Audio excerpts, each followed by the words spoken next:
करते हैं। प्रभु धन्यवाद करते हैं परमेश्वर पिता, धन्यवाद के साथ आपके पास आते हैं प्रभु यीशु मसीह। प्रार्थना करते हैं परमेश्वर पिता, अनुग्रह करिए, दया करिए प्रभु यीशु मसीह। प्रभु आपके पास आते हैं और ये निवेदन करते हैं परमेश्वर पिता, जैसे अब तक आपने हमारी सहायता करी है वैसे ही आगे भी हमारी सहायता करें परमेश्वर पिता।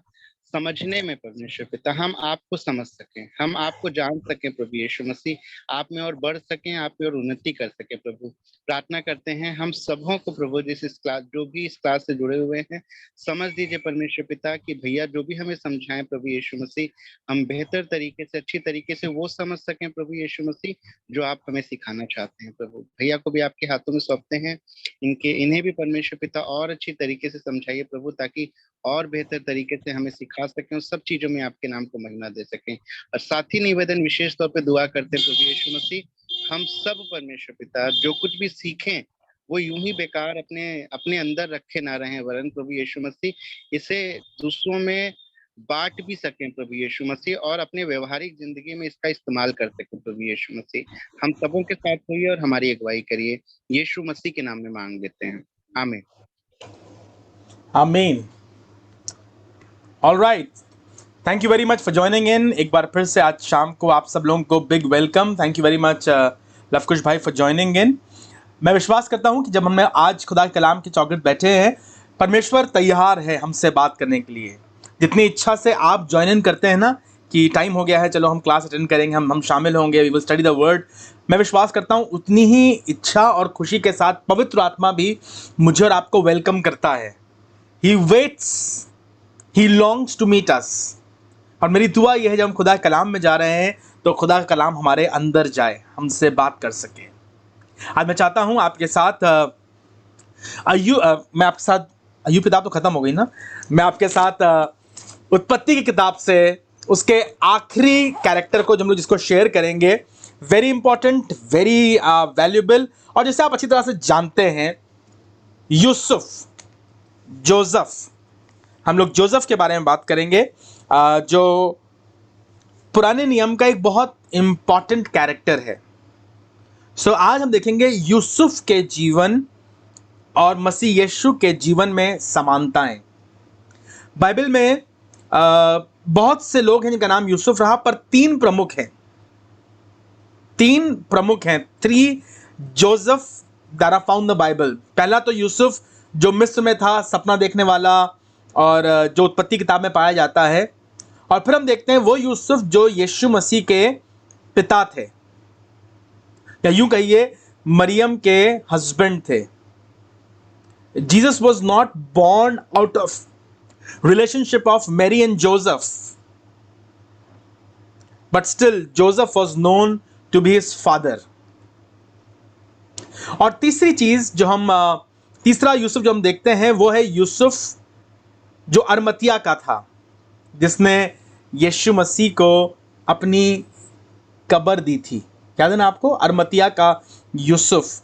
ये तीन यूसुफ है, और उसके अलावा और बहुत से यूसुफ जिनका आप बाइबल में जिक्र देखते हैं, कहीं कहीं जिक्र है, कहीं कहीं नाम है, पर ये तीन मेजर हैं। हम बात कर रहे हैं उत्पत्ति के यूसुफ की, जो कल जिसके बारे में बात करी थी ना, इसहाक उसका पोता है। कल जिसके बारे में बात करी थी आइजक, उसका वो पोता है। सो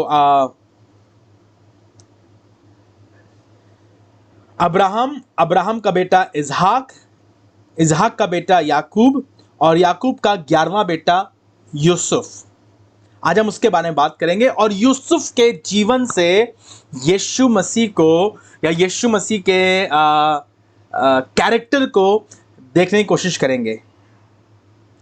बार बार बाइबल हमें यीशु मसीह को दर्शाती है। हम लोग पढ़ते हैं रोमियो से 11वें अध्याय में, हमने पढ़ा है 35 चैप्टर 35 वर्स में कि सब कुछ उसी के लिए, उसी के द्वारा और उसी में सृजा गया है। Everything has been created in him, through him and for him. So जो हम देखते हैं उसमें कहीं ना कहीं आपको यीशु मसीह का रूप जरूर दिखाई पड़ेगा।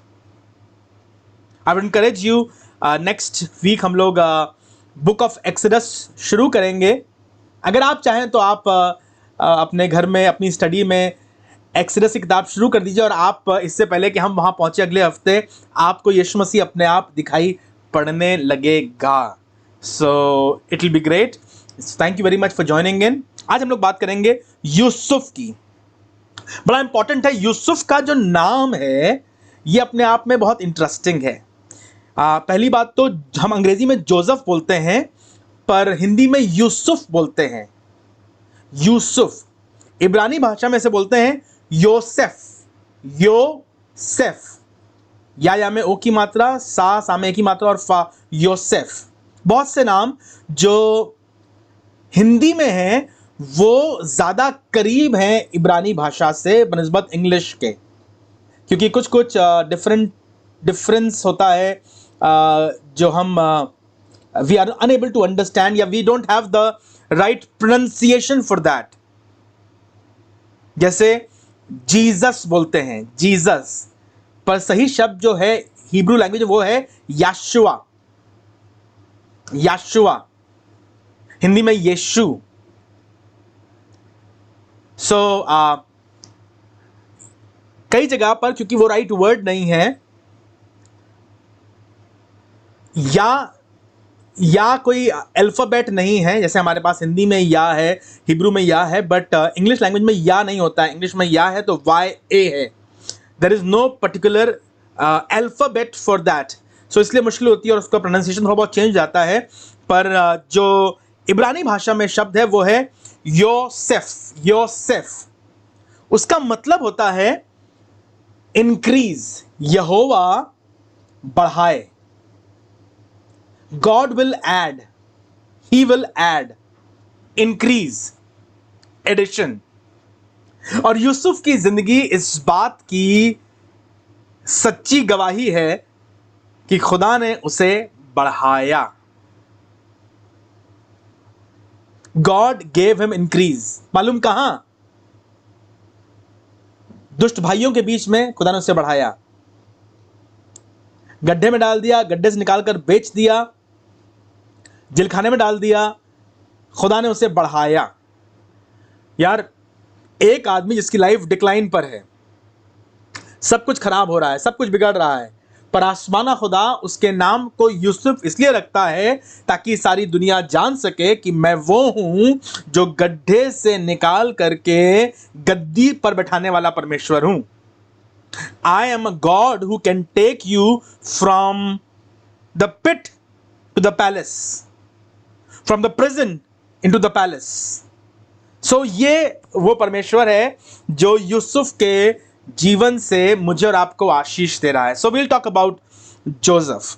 यूसुफ की कहानी शुरू होती है उत्पत्ति उसके 37वें अध्याय से, बुक ऑफ जेनेसिस चैप्टर 37। मुझे मालूम है आप में से ज्यादातर लोगों को यूसुफ के बारे में मालूम है, आपने यूसुफ के बारे में पढ़ा है, आप यूसुफ को जानते हैं, आपने यूसुफ के कैरेक्टर पर कहीं कहीं प्रीच भी किया है। ये याकूब के 12 बेटों में से एक था, 11वां इसका नंबर था। याकूब के पास जो 12 बेटे थे वो 4 फर्क फर्क स्त्रियों से थे। पुराने जमाने में इस तरह से विवाह हुआ करता था और 4 स्त्रियों के 12 बेटे थे। 2 बेटे जो यूसुफ के पास थे, 2 बेटे जो यूसुफ के पास थे उनमें से एक 2 बेटे जो याकूब के पास थे उनमें से एक 11वां यूसुफ और 12वां बेंजामिन। ये दोनों सगे भाई समझ लीजिए। इनकी मम्मी एक थी, पापा सबके एक थे पर इनकी मम्मी एक थी। सो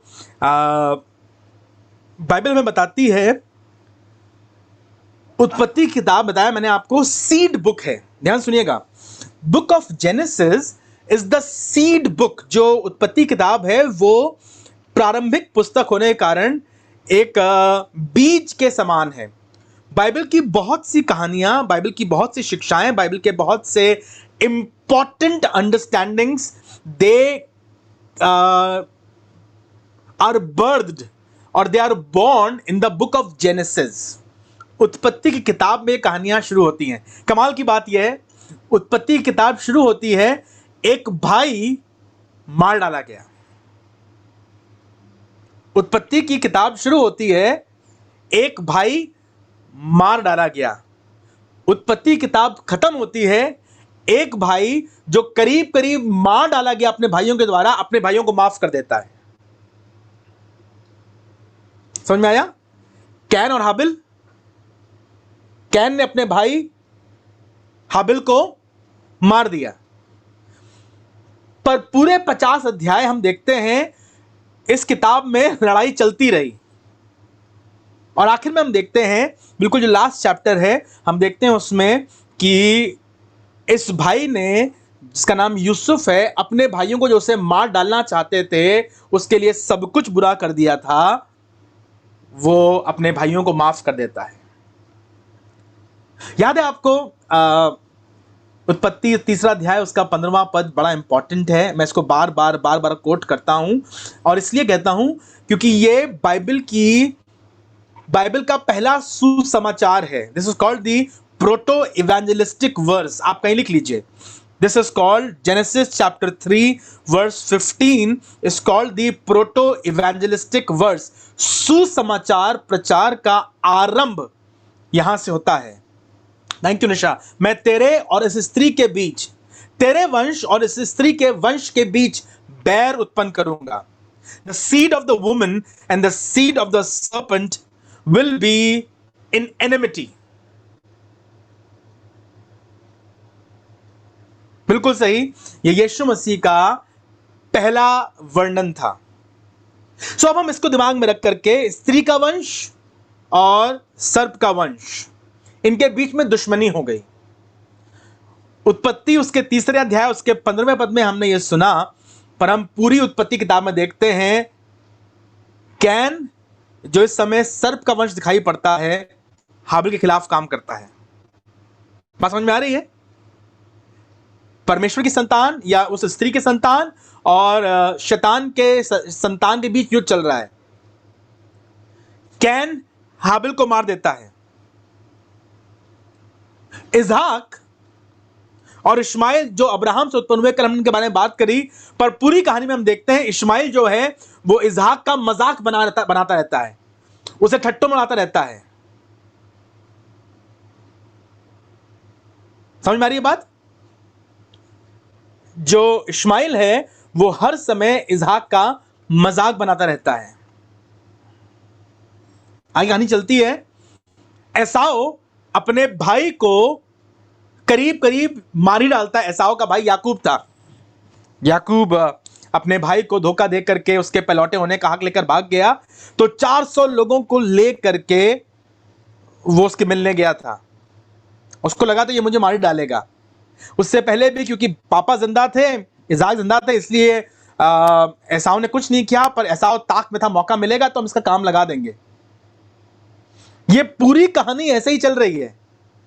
उत्पत्ति में एक के बाद एक the seed of serpent is trying to trouble the seed of the woman. सर्प का वंश स्त्री के वंश को बार बार परेशान कर रहा है। कहा था उनके बीच में दुश्मनी होगी। 3 अध्याय 15वां पद इस बात की भविष्यवाणी थी कि दोनों के बीच में आपस में दोस्ती होगी, पटेगी नहीं, तो हर समय ये टंटा चलता रहेगा। कमाल की बात यह है, जो बात 6000 साल पहले कही गई थी वो आज भी पूरी होती है। The seed of serpent has been troubling you as believers.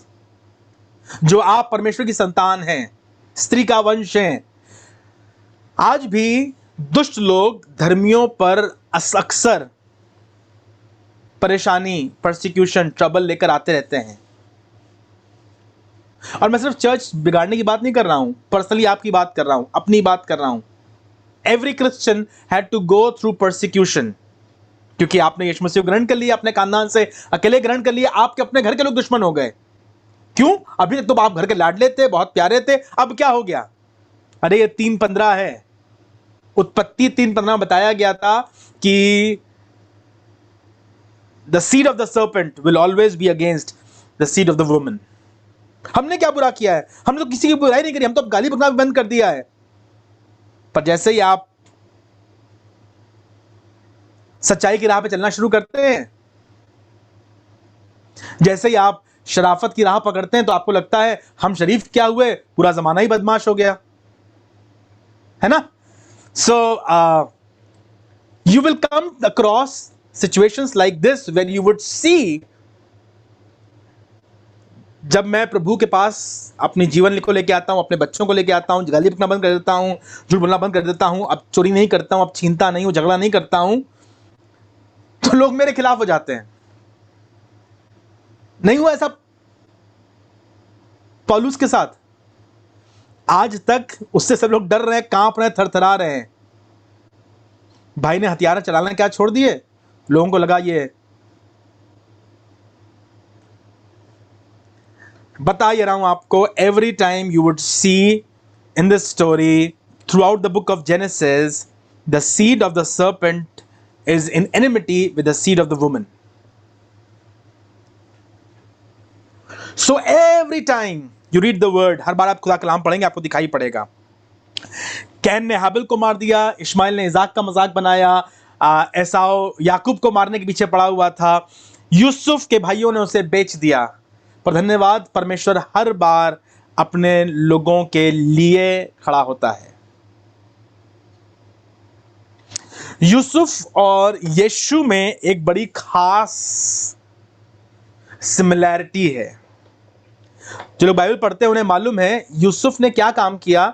Yusuf ने अपने भाइयों को, जिन्होंने उसे बेच दिया था, ये सोच करके कि मर गया है, हो जाए बर्बाद, जिंदगी खत्म हो जाए इसकी, तो जी का जंजाल है, और जाने क्या क्या सोच के बेच दिया था। कहानी आगे चलती है और आगे कहानी ये है कि वो यूसुफ ही उनके बचाव का कारण हुआ। और एक और बड़ी खास बात हम देख रहे हैं कि उत्पत्ति किताब में खानदानों में बड़ा झगड़ा है। They are not fighting with the enemies. ध्यान से सुनिए, ये शत्रुओं से नहीं लड़ाई कर रहे हैं, इनके घर में शत्रु हैं और भाइयों में आपस में टंटा बना हुआ है। There is a constant battle going on. Cain और हाबिल, कांस्टेंट बैटल। इस्माइल और इसहाक, कांस्टेंट बैटल। एसाव और याकूब, कांस्टेंट बैटल। ये वो खानदान जिसके बारे में बड़ी बड़ी भविष्यवाणियां करी गई हैं, बड़ी बड़ी प्रतिज्ञाएं दी गई हैं। कांस्टेंट बैटल है, हमें हर समय एक दूसरे के अगेंस्ट है। यहां तक कि यूसुफ के खिलाफ उसके सब भाई, अच्छा हम तुम्हें सजदा करेंगे, हम तुम्हारे सामने झुकेंगे। यूसुफ ने एक सपना देख लिया था कि हम लोग सब लोग खेत में काम कर रहे हैं, सबके पूले बांधे जा रहे हैं, अचानक से मेरा पूला सीधा खड़ा हो गया।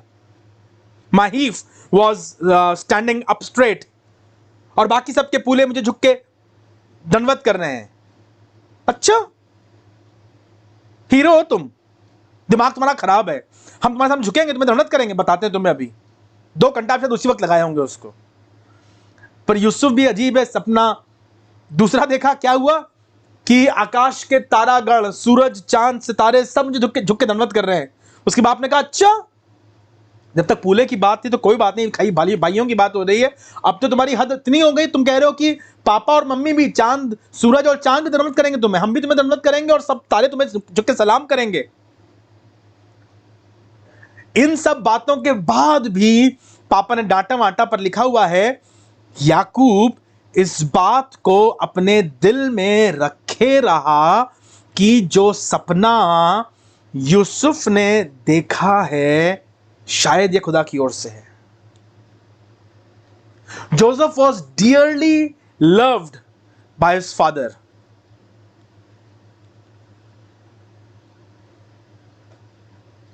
और यूसुफ, ध्यान सुनिएगा, और यूसुफ वो व्यक्ति बना जिसने अपने भाइयों को, जो बिल्कुल खिलाफ थे, विरोध में थे, इसको मार डालने की योजनाएं बना रहे थे, उन्हें एकजुट करने में सक्सेसफुल हो गया।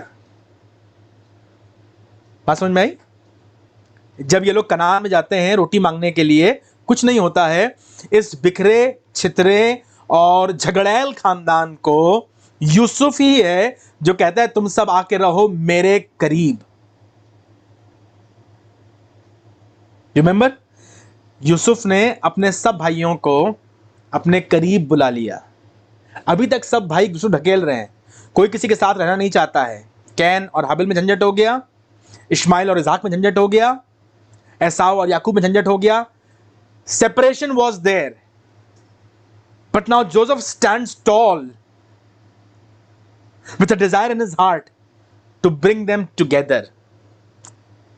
यीशु मसीह के सिवाय इस पृथ्वी पर यह कोई नहीं कर सकता। मुझे नहीं मालूम आपके घर में, आपके परिवार में कितनी तलखी है, कितने झगड़े हैं, कितने मुकदमे हैं, कितनी कड़वाहट है, प्रॉपर्टी को लेकर, पैसे को लेकर, रिश्तों को लेकर, पढ़ाई लिखाई को लेकर, किसी और बात को लेकर, और हत्या तक की नौबत आ रही है। लोग गंदी बातें कर रहे हैं, ज़माने में मजाक बन रहा है। Allow Jesus to walk into your family, allow Joseph to walk into your family, और वो यूनाइटिंग बॉन्ड होगा जो ख़ानदान को बहाल कर देगा। मेरी दुआ ये है आज वो यीशु मसीह, आज वो यूसुफ, इसके बारे में लिखा हुआ है, यीशु मसीह के बारे में लिखा हुआ है, बच्चों का दिल माता पिता की ओर। पढ़ा है आपने? ये लास्ट प्रोफेसी है, और माता पिता का दिल बच्चों की ओर, हार्मनी। मुझे लगता है दुनिया में इस समय सबसे, मलाकी किताब निकाल लो, ये भविष्यवाणी आप पढ़ सको। बुक ऑफ मैलेकाय, मलाकी किताब, आखिरी अध्याय है।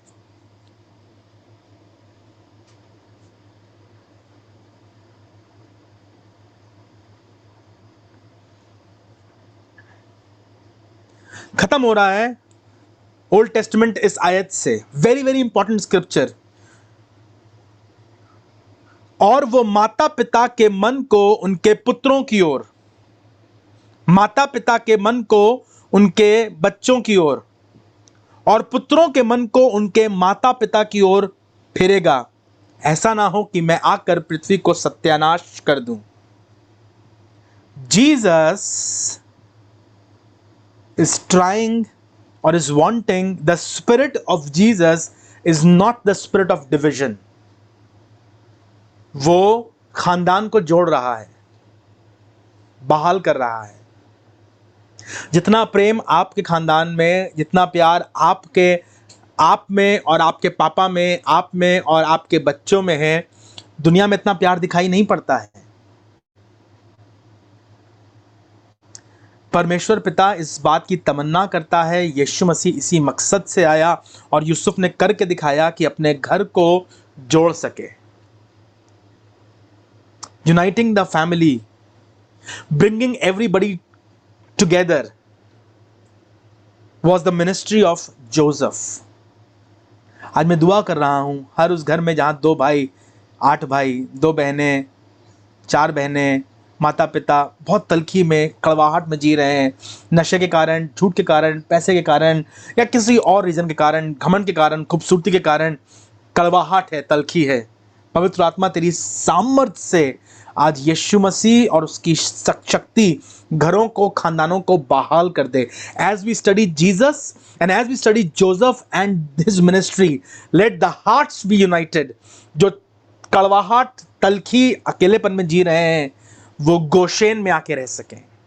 जहां यूसुफ ने अपने लोगों को बुलाया, जब यूसुफ और उसके भाई सब गेहूं वेहूं खरीदने आए। कहानी आपको मालूम है, संडे स्कूल की कहानी है, मैं पूरा शुरू से नहीं बता सकता हूं आपको, पर अकाल पड़ गया था और परमेश्वर ने यूसुफ को गड्ढे से निकाल करके महल में पहुंचा दिया। जल्दी से एक कहानी बता दूं आपको।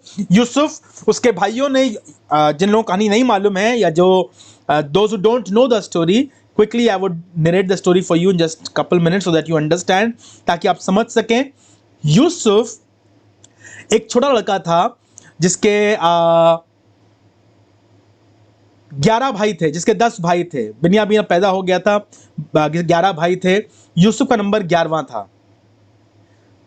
इसके भाई बड़े बदमाश और शरारती थे, पर यूसुफ जो 17 साल का था, टीनेजर था, ही was a young lead 17 years of age, but was a very sincere and a faithful boy.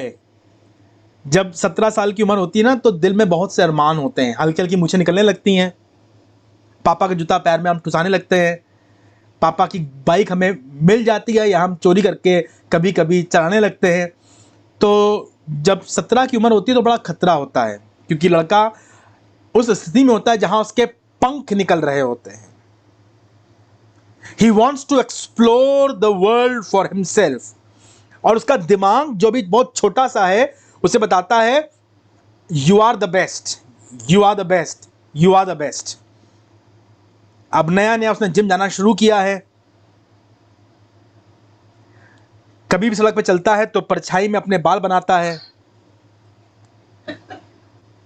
कोई बगल से कार निकलती है तो उसमें अपने डोले देखता है।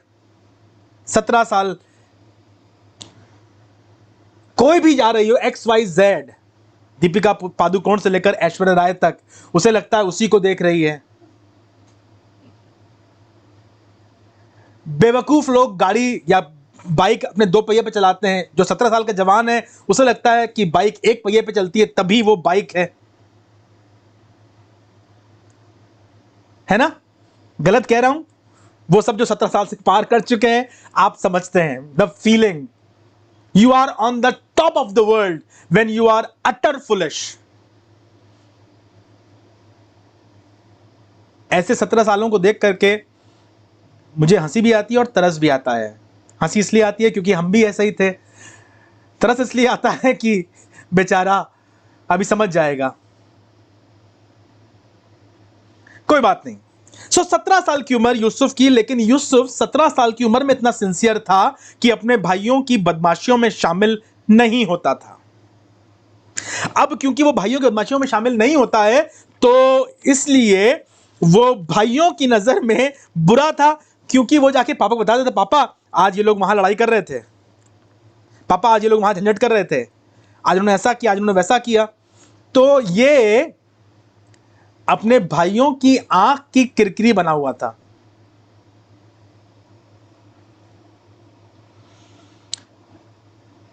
पापा ने भी गलती करी, पापा क्योंकि से ज्यादा प्यार करते थे, पापा ने इसे एक स्मार्ट सा कलरफुल कोट दिलवा दिया, रंग बिरंगा अंगरखा। जो दिल्ली वाले हैं बेचारे ठीक से बोल भी नहीं पाते हैं, कहते हैं अंगरखा। कोशिश करो, अंगरखा। Very good Ijak, very good Joseph. अंगरखा नहीं, अंगरखा। रविंदर बोलो। अच्छा छोड़ो, कोई बात नहीं, ठीक है, समझ में आया। अंगरखा मतलब इट्स अ कलरफुल कोट। अब ये कोट पहनकर और इतराएं, कलरफुल कोट पहनकर और इतराएं, और जब इतराएं तो भाइयों को और चढ़ाएं। आपसे कहना मांगता हूं, जब परमेश्वर आपको आशीष दे, परमेश्वर आपको बरकत दे, परमेश्वर आपकी जिंदगी को बढ़ाए, तुम्हें नई गाड़ी दे, तुम्हें नई जॉब दे, तुम्हें तुम्हारी सेवकाई को बड़ा करे, हाथ जोड़ के विनती कर रहा हूं, do not be proud for it. मालूम क्या होता है, जब आपको नया गिटार मिलता है और आप जब उसको देख ले करके इतराने लगते हैं, दूसरों को दिखाने लगते हैं, नया गिटार देखा है 80,000 का है भाई साहब, अपने पैसे से कमाया है, तो समस्या क्या होती है, आप मुसीबत को दावत देते हैं, आप जबरदस्ती, माफ कीजिएगा लेकिन मुझे मालूम है कई लोग हम में से ऐसे हैं, मुझे भी मिला करके, blessed by a new beautiful watch costing 35,000 rupees, Facebook update, ping, अम्मा घड़ी पहनो। धन्यवाद देना तो कमरा बंद करो, घुटनों पे आओ, मुंह को जमीन पे रखो और धन्यवाद दो। पूरी दुनिया को क्यों दिखा रहे हो? Eating the finest dinner in the 5-star 7-star hotel, अम्मा खाना खाओ, अपने मुंह में पचा, अपने पेट में बचाओ, क्यों गा रहे हो? हम खुदा का धन्यवाद कर रहे हैं, संडे को भाई दे दो चर्च में आके। भाई साहब इतराना बंद कीजिए, वरना जबरदस्ती आप अपने लिए दुश्मन पैदा करते हैं। खुदा ने आपको बढ़ा रहा है, God is exalting you, God is blessing you, but we need to understand how to receive our blessing. अपनी बरकत को हम किस तरह से ग्रहण करते हैं। किसी के पास नहीं भाई साहब, जो बाइक मेरे पास है ना, किसी के पास नहीं है। आप सही कह रहे हैं, आपके पास बिल्कुल फर्क बाइक है, सब जानते हैं। पर क्या यह घमंड की बात है? अरे यह शुक्रगुजारी की बात है। मुझे याद है, मैं अपने एक दोस्त के साथ उसकी बाइक खरीदने गया। मैं अपने दोस्त के साथ उसकी बाइक खरीदने गया, तो मेरे पास बुलेट है। उस समय बिल्कुल नई नहीं थी, 5-6 साल हुए थे। अभी भी नहीं है, केवल 21 साल पुरानी है। She is very beautiful and very handsome. So मैं अपने दोस्त के साथ उसकी बाइक खरीदने गया। मैंने गाड़ी बाहर अपनी पार्क करी और टेस्ट ड्राइव के लिए बाइक पर हम और वो दोनों जवान बिल्कुल टेस्ट ड्राइव ले रहे हैं। हम लोग जाकर नक्शे से, जेब में भी पैसा ऐसा नहीं है, लेकिन हाँ फिर बाद में पापा लोग आएंगे, अभी तो हम ले सकते हैं। बात भी ऐसे कर रहे हैं कि हमें से लेकर, क्योंकि हम उसके बड़े भाई हैं, भैया लेके जाएंगे, भैया के पास तो बुलेट है। जब वहाँ पहुँचे तो टेस्ट ड्राइव ले रहे थे, देख रहे थे ये क्या है कैसे है, वैसे बात करते रहे। उतनी देर में जो ब्रांच मैनेजर था वो निकल कर बाहर आ गया और देखने लगा कि हम लोग टेस्ट ड्राइव ले रहे हैं, देख रहे हैं, बात कर रहे हैं, चला के देखना मांगते हैं, बैठे हुए हैं, बात कर रहे हैं। तो हंसने लगा, ये आपकी बाइक है? मेरी बुलेट देखकर कहने लगा, ये आपकी बाइक है? तो मैंने कहा हाँ। वो भी बुलेट का शौकीन था। He was also great fan for the bullet. बेचारे के पास थी नहीं, बैंक का मैनेजर, उसका मैनेजर है, लेकिन थी नहीं उसके पास। मुझसे कहने लगा आप क्या करेंगे टेस्ट ड्राइव लेकर, आपको कोई गाड़ी पसंद ही नहीं आएगी, आप तो बुलेट चलाते हैं। मेरा सीना 36 हो गया। मैंने कहा अरे वाह, I was really very proud of it. तो मुझे समझ में आया कि ये घमंड करने की बात थोड़ी है, तो थैंक यू करने की बात है। हमारी बहुत सी चीजें जो बहुत अच्छी हैं उनके लिए घमंड मत कीजिए, पर थैंक यू कीजिए। Always remember, the colorful coat that you have is not to boast, but the colorful coat has been given to you so that you can thank the Lord. मैं जो कुछ भी हूं परमेश्वर के अनुग्रह से हूं। पौलुस इस बात को बार बार लिखता है, अपने घर को देख करके, अपनी नौकरी को देख करके, अपनी सेवकाई को देख करके, अपने गिटार को देख करके, and every good thing that you have, thank the Lord. Yusuf की आशीषें और यूसुफ के सपने, यूसुफ के दर्शन जो वो देखा करता था, उसके भाइयों को अखरते थे। और भाइयों ने एक दिन फैसला किया। 37वां अध्याय शुरू इस तरह से होता है, जेनेसिस 37। याकूब तो कनान देश में रहता था, जहां उसका पिता परदेसी होकर गया था। याकूब के वंश का वृत्तांत यह है, यूसुफ 17 वर्ष का होकर अपने भाइयों के संग भेड़ बकरियों को चराया करता था। एक दिन जब भाई लोग गए हुए थे भेड़ बकरी चराने के लिए, पापा ने कहा बेटा रोटी लो और जा करके भाइयों को दे देना।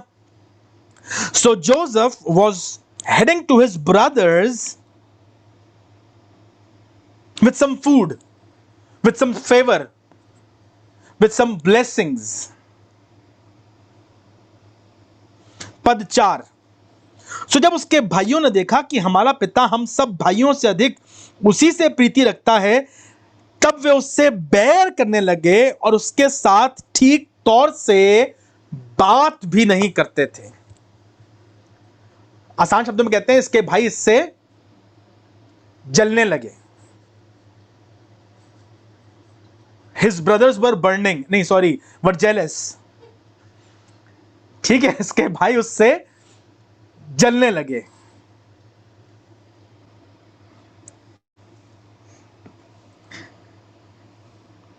सपने देखा करता था, बड़े बड़े सपने इसके। आज जब भाइयों के पास ये रोटी लेके जाता है, तो भाई इसको देखते हैं और कहते हैं वो देखो सपना देखने वाला आ रहा है। आज हम इसे सबक सिखाते हैं। 19वां पद है ये, और वे आपस में कहने लगे, देखो वो स्वप्न देखने वाला आ रहा है, सो आओ हम उसे घात करके किसी गड्ढे में डाल दें। हिज ओन ब्रदर्स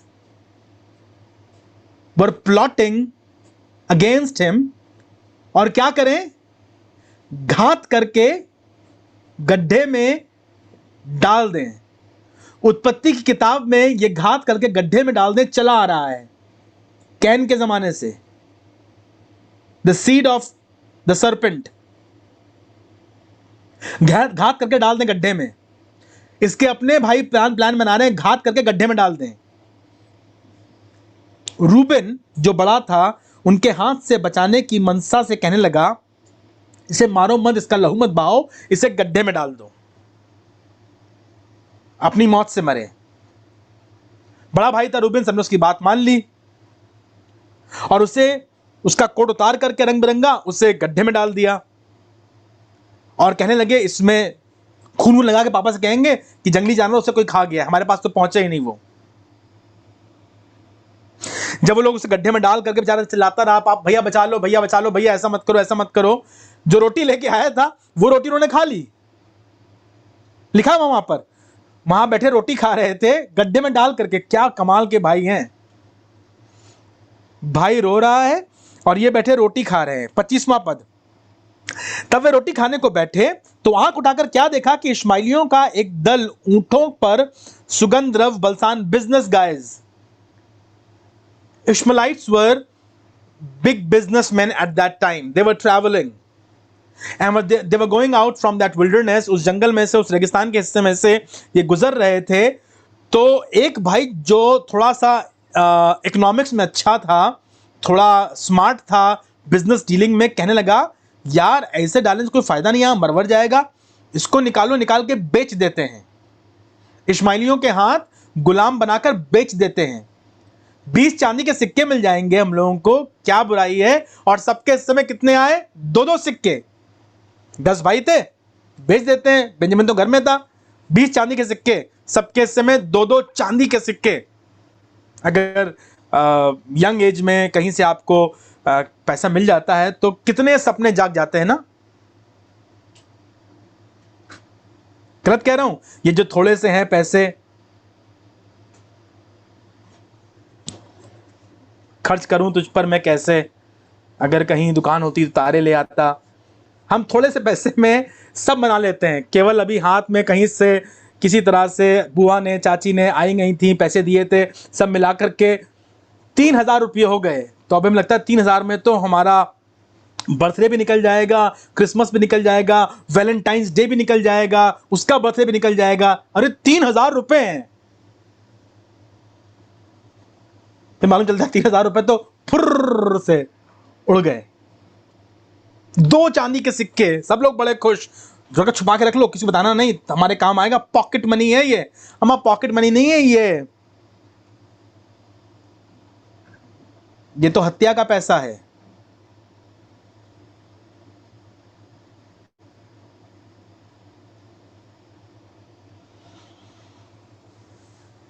इश्माइल, वहां से इश्माइलियों के साथ यूसुफ की यात्रा शुरू होती है। नाम क्या है इसका? God will increase. नाम क्या है? गॉड विल इंक्रीज, परमेश्वर बढ़ाए।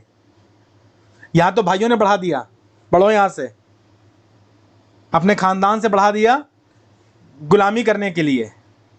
इश्माइलियों के हाथ बेच दिया। खरीदा किसने? पोतीपर ने। पोतीपर के घर में सब काम करता है, सब रखवाली करता है, देखभाल करता है। पोतीपर की पत्नी की नज़र इस पर खराब हो गई। He was a handsome young man, 17 साल 18 साल की उम्र, खूबसूरत जवान। She was attracted towards him. Listen to this, वो सब लोग जो परमेश्वर पर भरोसा रखते हैं, परमेश्वर का भय मानते हैं, it is not about your physical appearance, the presence of God. जो परमेश्वर का रूह तुम्हारे अंदर रहता है, वो लोगों को तुम्हारे प्रति आकर्षण उत्पन्न करता है। People get attracted to you not because you are very beautiful, not because you are very wise, not because you are very rich, But people get attracted to you, dear sister, because you have God in you. उन्हें दिखाई पड़ता है हमने तो ऐसी लड़की देखी नहीं, क्यों? क्योंकि उसके अंदर खुदा है। ये बात करते उसकी बातों में एक अजीब मिठास है। जब ये लड़का बात करता है तो इसके बातचीत में एक अजीब सा करिश्मा है। इसलिए नहीं कि तुम्हारे पापा बहुत हैंडसम थे, इसलिए नहीं कि तुम्हारी मम्मी बहुत सुंदर थी, पर इसलिए क्योंकि तुम्हारा खुदा तुम्हारे अंदर रहता है। आपको सावधान रहना पड़ेगा, क्योंकि दुनिया की नजर पोतीपर और पोतीपर का पूरा खानदान आपके चौगिर्द मंडरा रहा है। I am talking to the young girls. When you go to your college, when you go to the market, when you walk around your neighborhood, समझो इस बात को। हर जो लड़का तुम्हें देख के मुस्कुरा रहा है और कह रहा है you are very very beautiful, it is not from God. Every proposal, every offer that comes your way, please एक बार तराजू में रखो, आसमान खुदा से पूछो, वरना आपको लगता है कि हर मौका खुदा की ओर से है। जी नहीं, ठहरिए, इंतजार कीजिए। When it's from God, you will have complete peace. Or else, पोतीपर के खानदान के लोग तुम्हें नोच खाएंगे। कमाल की बात है, अच्छा तुम इतना प्यार करती हो यूसुफ को, तुम्हें यूसुफ इतना पसंद है, तो तुमने जेल में क्यों डलवा दिया? क्योंकि मेरा पर्पस हल नहीं हुआ। What I wanted, I did not get. No, she never loved Joseph. She never liked Joseph. She just wanted to have a night stand. समझो इस बात को, ये दुनिया तुम्हारे साथ धोखा और छल करती रहेगी, क्योंकि उत्पत्ति 3:15 में लिखा हुआ है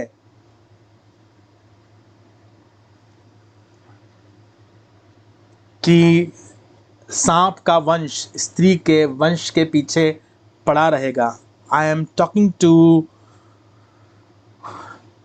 सम faithful and some godly young man and women, please अपने आप को इतना सस्ता, इतना हल्का मत करो कि कोई भी पोतीपर और उसकी औरत, उसके बच्चे तुम्हें अपनी हवस का शिकार बनाए।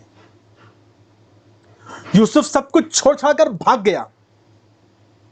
यूसुफ अपना कपड़ा अपना सब कुछ छोड़ छाड़ कर भाग गया, क्योंकि वो अपने आप को अपवित्र करना नहीं चाहता था। सो जब पोतीपर की बीवी ने देखा कि मेरा मकसद हल नहीं हुआ, तो मालूम क्या शुरू हुआ? तो शुरू हुआ ब्लेम गेम।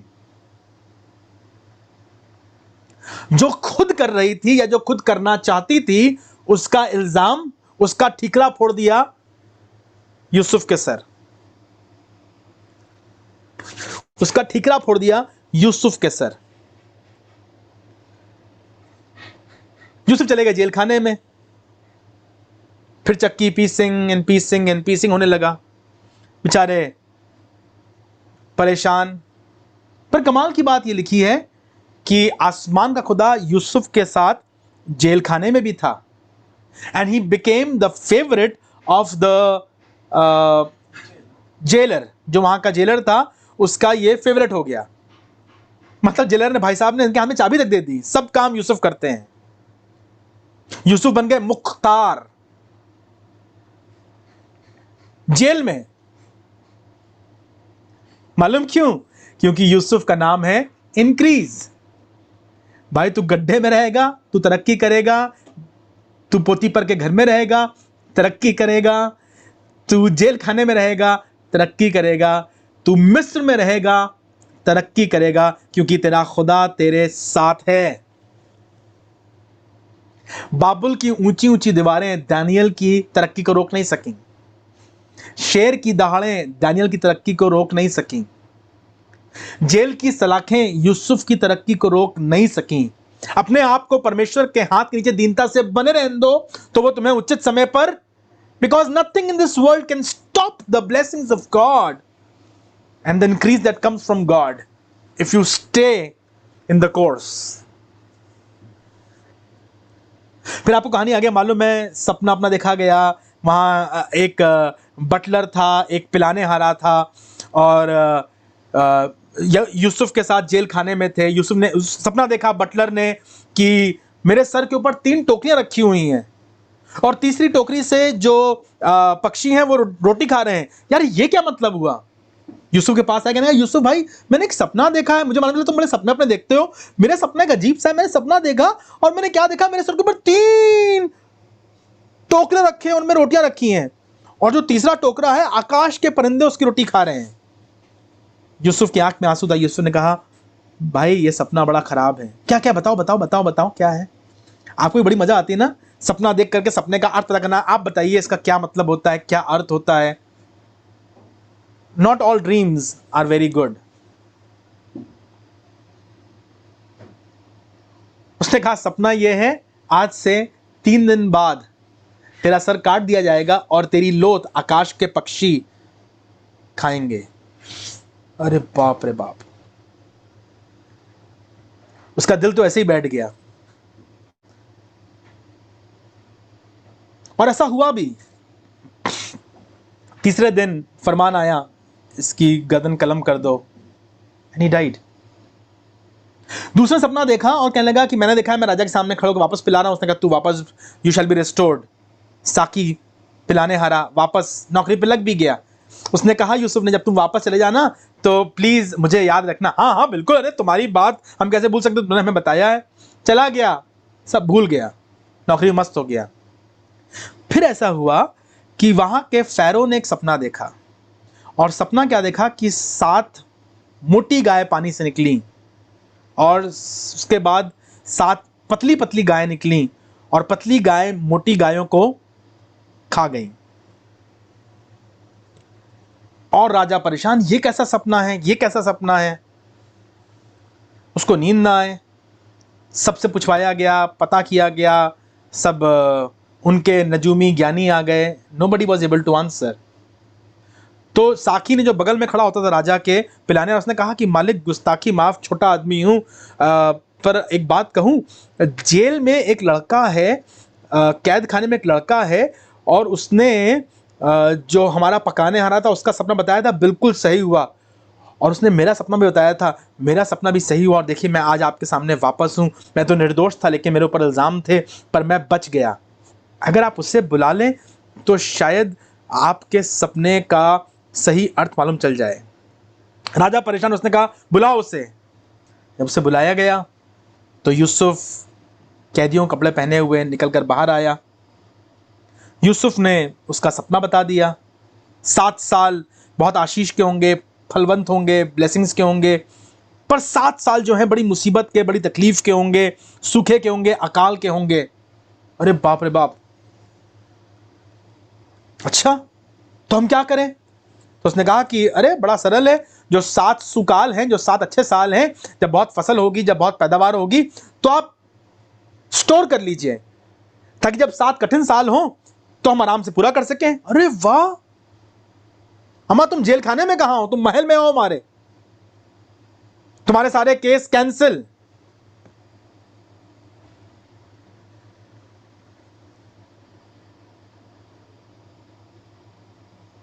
जेल खाने से महल में आने में समय नहीं लगा। From prison to palace was in a snap of a finger.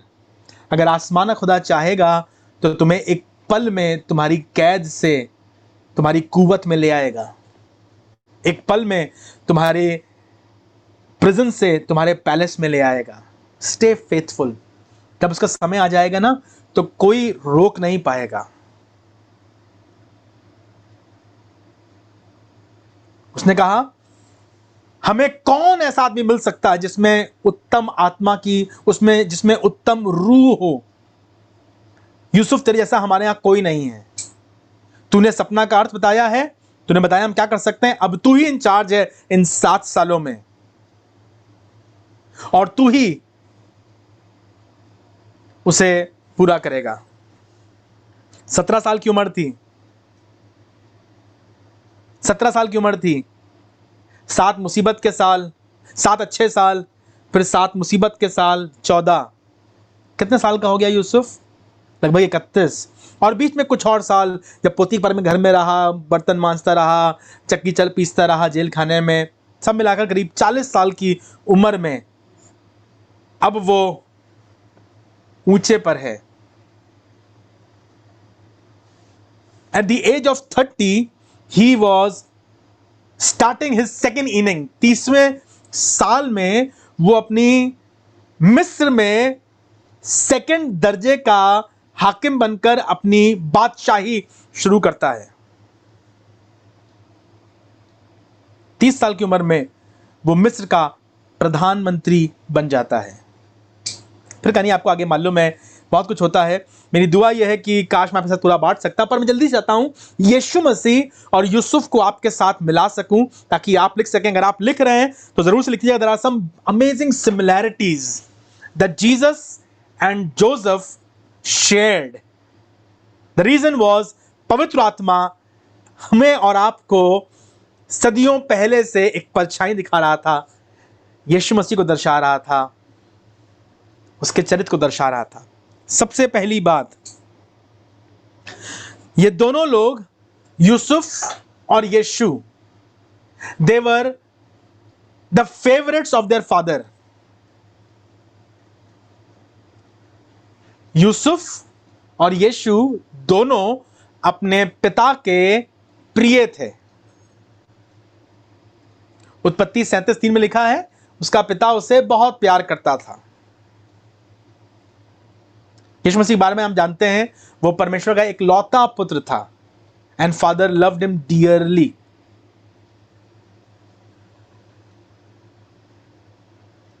स्वर्ग से एक बार नहीं, 2 बार 3 बार आवाज आई, ये मेरा प्यारा बेटा है।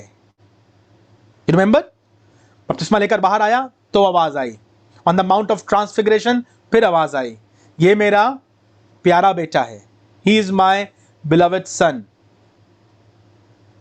दूसरी चीज, कमाल की बात है, दोनों के भाई उससे नफरत करते थे। यूसुफ के भाई लिखा हुआ है 37वां अध्याय उसका 5वां पद, उसके भाई उससे नफरत करते थे। यीशु मसीह के बारे में लिखा हुआ है यूहन्ना पहला अध्याय 11वां पद, वो अपनों के घर आया और उसके अपनों ने उससे ग्रहण, ही वॉज एन आउटकास्ट। जब यूसुफ अपने भाई के साथ खेलना चाहता होगा, भाई कहते हैं हटो यहां से, चुगलखोर कहेगा, चुगली लगाता है, हटो हम नहीं खिलाएंगे तुम्हें। और कौन से तुम्हारे सगे भाई हो? He was an outcast and so was Jesus। वो अपनों के घर आया, अपने लोगों के साथ, अपने समाज में, अपने मत में, अपने यहूदी लोगों में। आज तक यहूदी लोगों के लिए मुश्किल है यीशु मसीह को ग्रहण करना, एक्सेप्ट करना, as a brother, as a friend, as a saviour.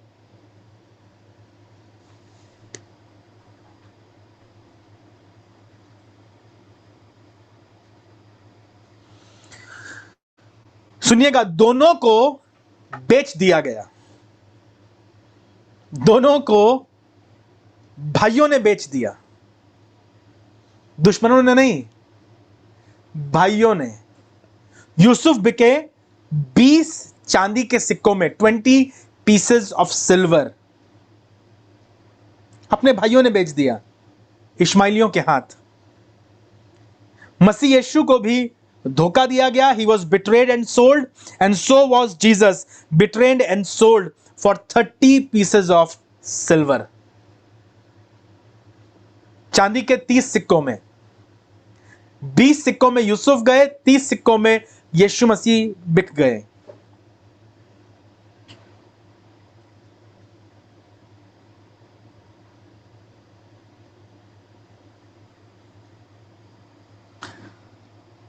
अच्छी बात यह है, जब वो बिक गया और बड़ी मुसीबत से गुजरा, गड्ढे में गया, गुलामी में गया, जेल खाने में गया, इन सब में लिखा हुआ है पर परमेश्वर उसके साथ साथ था। God was with him. आप पढ़िएगा, आपको दिखाई पड़ेगा तीनों जगह पे, पर खुदा उसके साथ था, and God was with him, and God was with him. Yeshu Masih अपनी हर परिस्थिति में, अपने हर हालात में इमैनुएल है, परमेश्वर हमारे साथ। गॉड वॉज विथ हिम, उसका नाम ही है इमैनुएल, अर्थात परमेश्वर हमारे, तुम्हारे साथ नहीं, हमारे साथ। परमेश्वर हमारे साथ। अच्छा सुनिए, जब वो जेल खाने में था यूसुफ, तो उसके साथ दो लोग और थे, एक पकाने हारा और एक पिलाने हारा, है ना?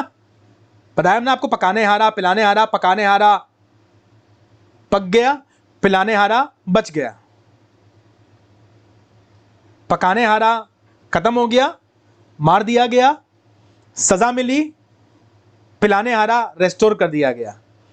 जब यीशु मसीह सलीब पर लटके तो यीशु मसीह के साथ भी दो लोग थे।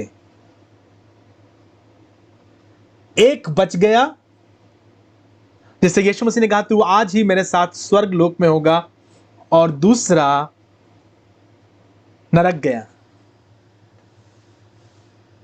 क्या तू परमेश्वर से नहीं डरता? वो कह रहा था यदि तू वाकई परमेश्वर का पुत्र है तो अपने आप को बचा और हमें ही बचा ले। they both had companies। उन दोनों के पास दो दो साथी थे। एक बचा जिसने विश्वास किया और एक बचा नहीं बचा। यीशु मसीह के साथ भी दो लोग, एक बचा और एक, what a beautiful understanding. Yusuf के बारे में सुनिएगा। गड्ढे में डाला गया, गड्ढे से निकाल करके जेल खाने में चला गया, पर जेल खाने से निकाल करके महल में मुंतखब किया गया।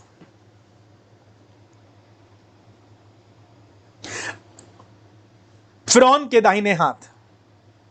He became the right hand man to Pharaoh।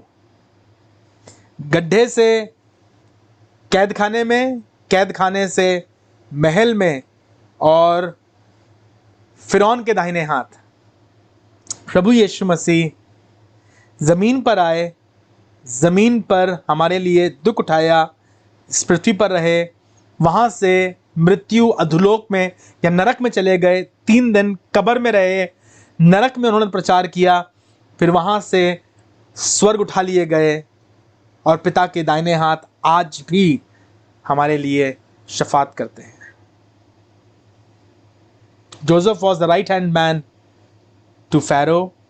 Jesus is the right hand of the Father, the King of the universe।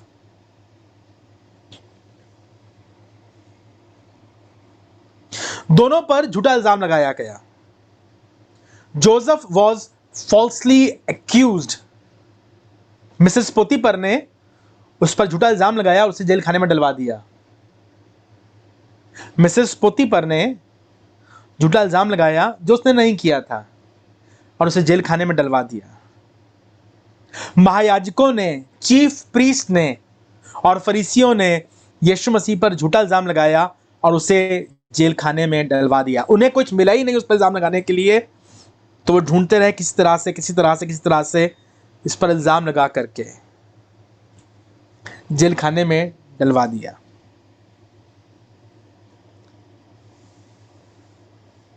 उत्पत्ति 41वां अध्याय 46वीं आयत, Job 41 verse 46, I am sorry, Genesis, माफ कीजिए, जेनेसिस, उत्पत्ति 41 41 वर्स 46 लिखा हुआ है, यूसुफ ने 30 साल की उम्र में मिस्र के राजा फिरौन के यहां अपनी सेवाएं देना शुरू किया। जब यूसुफ मिस्र के राजा फिरौन के सम्मुख खड़ा हुआ तब वो 30 वर्ष का था। He started his ministry in Egypt when he was 30 years old। Jesus started his ministry when he was 30 years old। इत्तेफाक नहीं है ये। It is not bil ittifaq, it is planned, prophesied and fulfilled।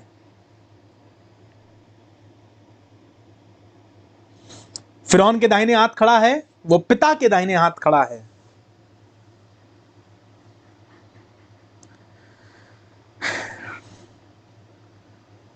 याद है आपको, यूसुफ का coat उतार लिया था भाइयों ने, यूसुफ का रंग बिरंगा अंगरखा उतार लिया था। खून में लपेट दिया, सान दिया, पापा को दिखा देंगे, जानवर उसे खा गया है। जब यीशु मसीह सलीब पर जा रहे थे तो उनका भी वो बागा जो अनसिया था उतार लिया गया और उस पर चिट्ठी डाली गई। Fancy garments. Joseph was stripped naked and so was Jesus stripped naked. दोनों को लज्जित होना पड़ा, अपमानित होना पड़ा और दोनों के बागे उतार लिए गए।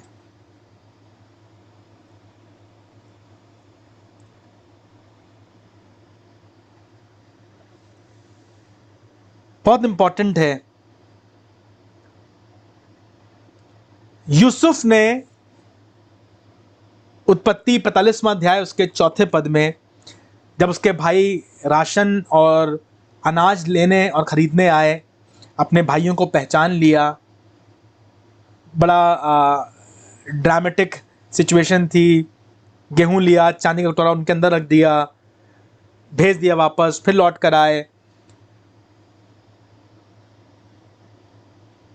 कमाल की बात यह है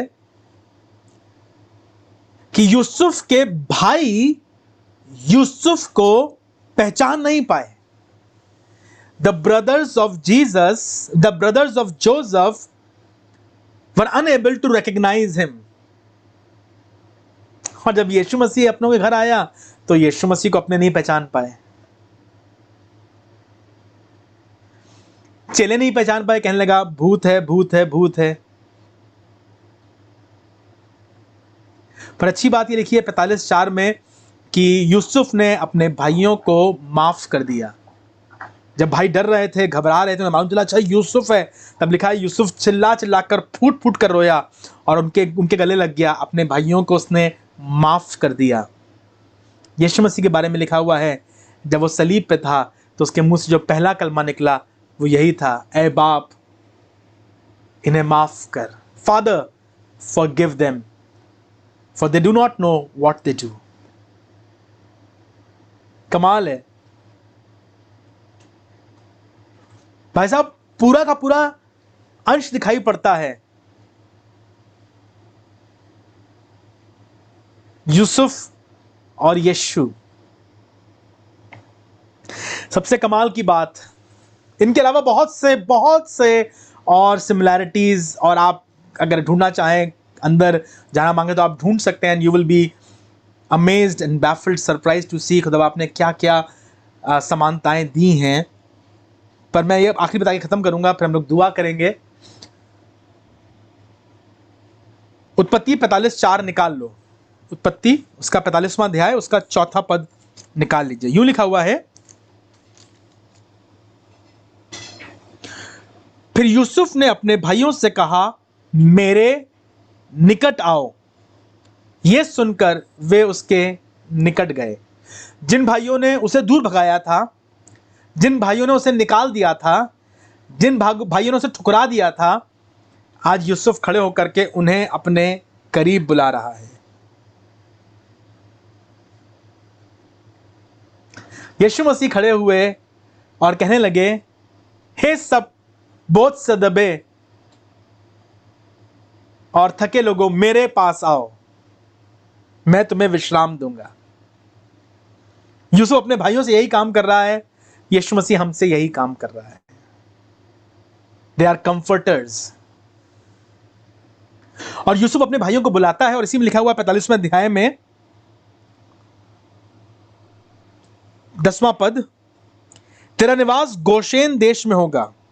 गोशेन का मतलब होता है मेरे निकट, near me. Joseph embraced his brothers. Yusuf ने अपने भाइयों को अपने सीने से लगाया, अपने पास बुलाया, भगाया नहीं। कौन से भाई? जो धोखेबाज थे, जिन्होंने बेच दिया था, जिन्होंने बुरा किया था, जिन्होंने साजिश रची थी। He embraced his brothers और उन्हें गोशेन में रखा, सुरक्षा के स्थान में, मेरे करीब।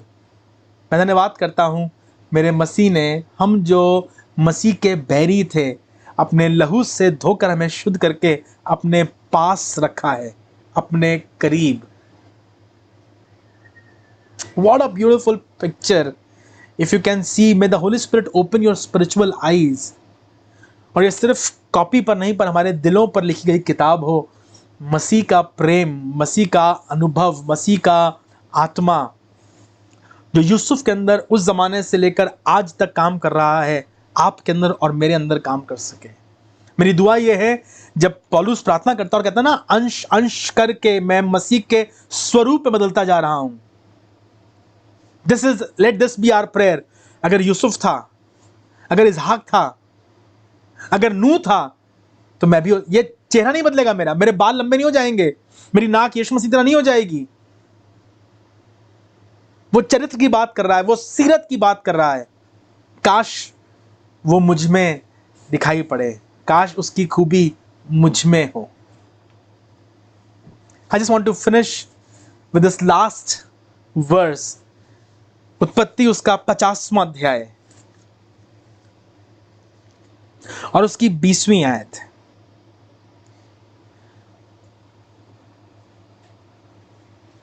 यूं लिखा हुआ है, उत्पत्ति 50:20, यद्यपि तुम लोगों ने मेरे लिए बुराई का विचार किया। हालांकि तुम लोगों ने, अपने भाइयों से बात कर रहा है, तुम लोगों ने मेरे लिए बुराई का विचार किया था, परंतु परमेश्वर ने उसी बात में भलाई का विचार किया, जिससे वो ऐसा करे जैसे आज के दिन प्रकट है कि बहुत से लोगों के प्राण बचे हैं। Joseph became a savior of souls. Yusuf अपने भाइयों के प्राणों का रखवाला बना। और पतरस यीशु मसीह को संबोधित करते हुए कहता है कि तुम अपने प्राणों के रखवाले मसीह यीशु के पास आए हो। मैं धन्यवाद करता हूं यूसुफ का जीवन, जो खुद मुसीबत, तकलीफ, दर्द, पीड़ा से, हेट्रेड से गुजरा, अपने भाइयों के लिए आशीष कारण बना। मेरी दुआ यह है आपके लिए और मेरे लिए, आप और मैं जब मुसीबत से, कठिन समय से, फिनेंशियली, फिजिकली, इमोशनली क्रश्ड भी हो रहे हों, तब भी दुआ कीजिए, प्रभु मुझे आशीष बना और मैं किसी के लिए बरकत बनना चाहता हूं।